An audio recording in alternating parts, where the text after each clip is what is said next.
Now, as a part of what we look at in the management and the planning process of our auditing, we have to remember that there are those laws and regulations that are going to apply to almost every organization.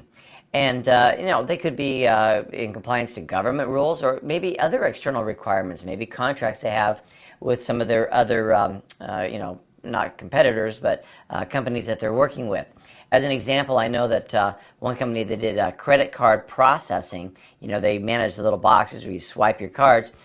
Every time they go to another bank and say, we'd like to be able to process your cards, they would go through an audit to make sure that the credit card processing met the level and requirements of that are that bank's responsibility. The bank would say, okay, we have this type of regulation, we have these requirements of security, and if we're going to work together, you need to be able to meet those standards. And so it could be, like I said, external requirements, something that's related to the computer system practices. Now, a lot of these, as you look at these different regulations, often are going to include information about how data should be processed, transmitted, and stored. Even duration of storage. In some organizations, they're required to keep email for at least 7 years. Special considerations should be given on the issues for the highly regulated industries. These considerations should include all of the countries in which the organization operates. Now, that's an important statement. Imagine if you're an internet service provider, and you, of course, have laws and regulations you have to follow as an ISP within the United States. But if you also are working with customers in other countries, you have to also make sure you're in compliance with their set of laws and regulations.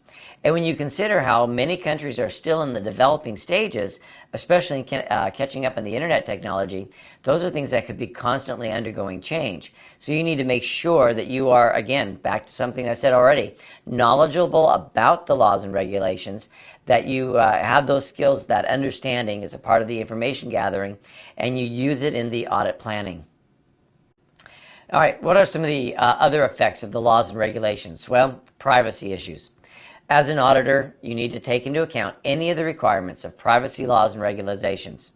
As an example, the Safe Harbor in Organization for Economic Cooperation and Development, what they call the OECD. And by the way, there's a lot of alphabet soup throughout the auditing process, right? Lots and lots of acronyms.